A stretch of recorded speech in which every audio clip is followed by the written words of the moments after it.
E meus irmãos em Cristo, vejam comigo esse absurdo que aconteceu em uma igreja batista. E nós queremos, presidente Lula, dizer que nós estamos apoiando a sua volta à presidência. Esse país não aguenta mais 4 anos com esse nefasto presidente que aí está. Esse povo não merece mais 4 anos de sofrimento com esse presidente que só faz enganar, só faz ludibriar e só faz prometer e governar para essa elite que nada tem a oferecer para essa nação. Presidente Lula, a igreja evangélica tem que pedir perdão ao Senhor.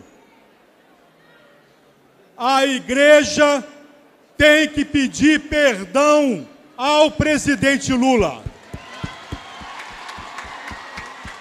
E o pior, meus irmãos, as pessoas da igreja batem palmas ainda para esse tipo de discurso. Que absurdo. Meninos na fé, sem discernimento nenhum. O Senhor não foi só alvo da injustiça do judiciário brasileiro. O Senhor tem sido alvo da injustiça do clero brasileiro. E eu me envergonho por isso, presidente.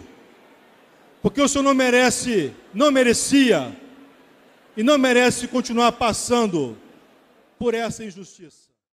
E o presidente da Convenção Batista, meus irmãos, que vergonha para a denominação batista aqui no Brasil. Ele afirmou que a igreja deve pedir perdão para o Lula. E no vídeo nós notamos a vaidade desse homem ao exaltar sua posição na Convenção Batista como presidente. Porém, ele se esquece, meus irmãos, que ele está falando por ele mesmo, para impressionar o Lula. Ele não fala por todos os batistas aqui do Brasil, os batistas protestantes que representam a fé histórica dessa denominação, que é uma das mais antigas da história do cristianismo. E é uma vergonha para a denominação batista em ter no hall de membros, inclusive alguém que é presidente da Convenção Batista, meus irmãos, declarando sua devoção, sua militância política em favor da candidatura de um criminoso.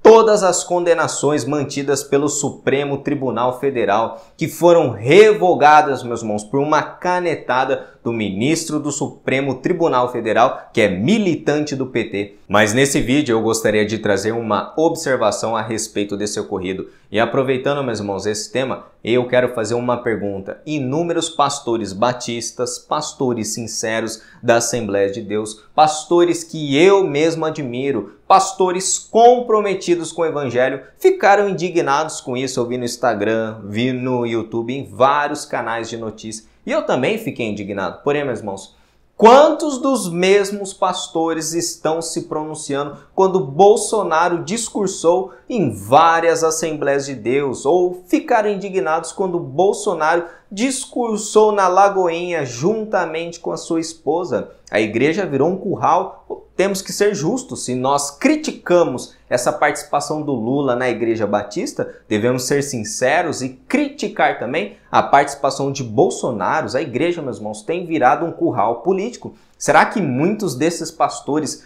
não criticam isso para não perder seus seguidores, não manchar, por exemplo, sua reputação? E meus irmãos em Cristo, a pior coisa que pode acontecer com alguém é ela virar refém de seus seguidores em detrimento da verdade. E muitos pastores, muitos cristãos, para não perder seus seguidores, não estão criticando essa idolatria que está acontecendo na igreja. Nós vemos idolatria, meus irmãos, tanto daqueles que apoiam Bolsonaro e tantos daqueles que estão apoiando Lula. E a minha preocupação primária nesse vídeo, meus irmãos, não seria em relação em quem você vai votar nesse ano, mas sim, meus irmãos, a minha preocupação é no estado decadente, o estado idólatra que a igreja brasileira está se afundando cada vez mais. Estamos presenciando todos os dias, meus irmãos, a igreja se dobrando diante de exigências políticos se aproveitando da influência da igreja para obter seus votos, serem eleitos.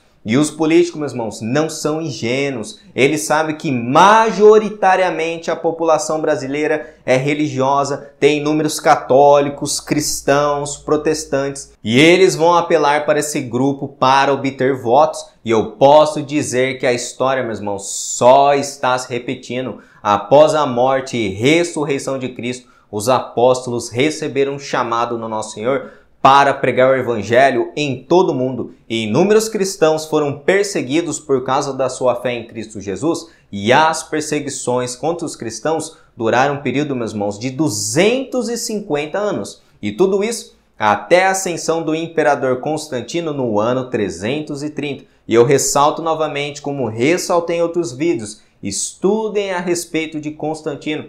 Por exemplo, tem um canal no YouTube que chama Escola do Discípulo. E eles fizeram uma série da história do cristianismo. E lá eles falam sobre o Constantino. Assista depois, vou deixar o link aqui no vídeo. E tendo dito isso, meus irmãos, no ano 380 depois de Cristo, por exemplo, durante a ascensão do governador Constantino ao poder, foram estabelecidos vários direitos que os cristãos jamais pensariam no passado em obter. O imperador Teodósio, por exemplo, ele transformou a crença no cristianismo em uma ordem imperial. E ele disse essas palavras: é nossa vontade que todos os povos, por nós regidos aqui em Roma, pratiquem a religião que o divino apóstolo Pedro transmitiu aos romanos. Ou seja, meus irmãos, a fé em Jesus não era algo como um dom de Deus, a fé é um dom de Deus, um novo nascimento, como Jesus explicou para Nicodemos, mas se tornou um decreto romano, uma canetada romana. Agora todo mundo aqui é cristão. Ou o famoso jargão, agora nós somos uma nação cristã no Brasil, é uma nação cristã nos Estados Unidos. Meus irmãos, isso é uma grande falácia. E sabe quem foram os primeiros que se aproveitaram disso, meus irmãos? Os políticos ambiciosos. A raiz de todo problema na igreja começou na época da paz, com a igreja se dobrando diante do império político. E a religião começou, meus irmãos, a ser usada para fins políticos. A igreja, que antes, meus irmãos, era caracterizada por pessoas pobres, na sua grande maioria, porém, verdadeiros cristãos regenerados pelo Espírito Santo. Agora, a igreja começa a ser caracterizada pela grande elite, até chegar ao próprio imperador romano, Constantino, declarando a sua fé. Meus irmãos, não seria algo semelhante ao Bolsonaro? É apenas uma comparação. Não estou dizendo que Bolsonaro é como Constantino, mas vocês conseguem ver isso, meus irmãos? Como isso é perigoso? Veja como Bolsonaro e Lula se aproximam da fé, porém negam a Deus por suas obras. O jargão do Bolsonaro sempre foi esse: Brasil acima de tudo, Deus acima de todos. Foi com esse slogan de campanha, meus irmãos, que Jair Bolsonaro foi eleito presidente do Brasil em 2018. E eu mesmo votei nele, não por causa desse jargão, mas era a única opção. Agora, o Lula está discursando assim: se tem um brasileiro que não precisa provar que acredita em Deus, esse brasileiro sou eu. Olha a afirmação desse camarada, meus irmãos. E eu não teria chegado aonde cheguei se não fosse a mão de Deus dirigindo meus passos.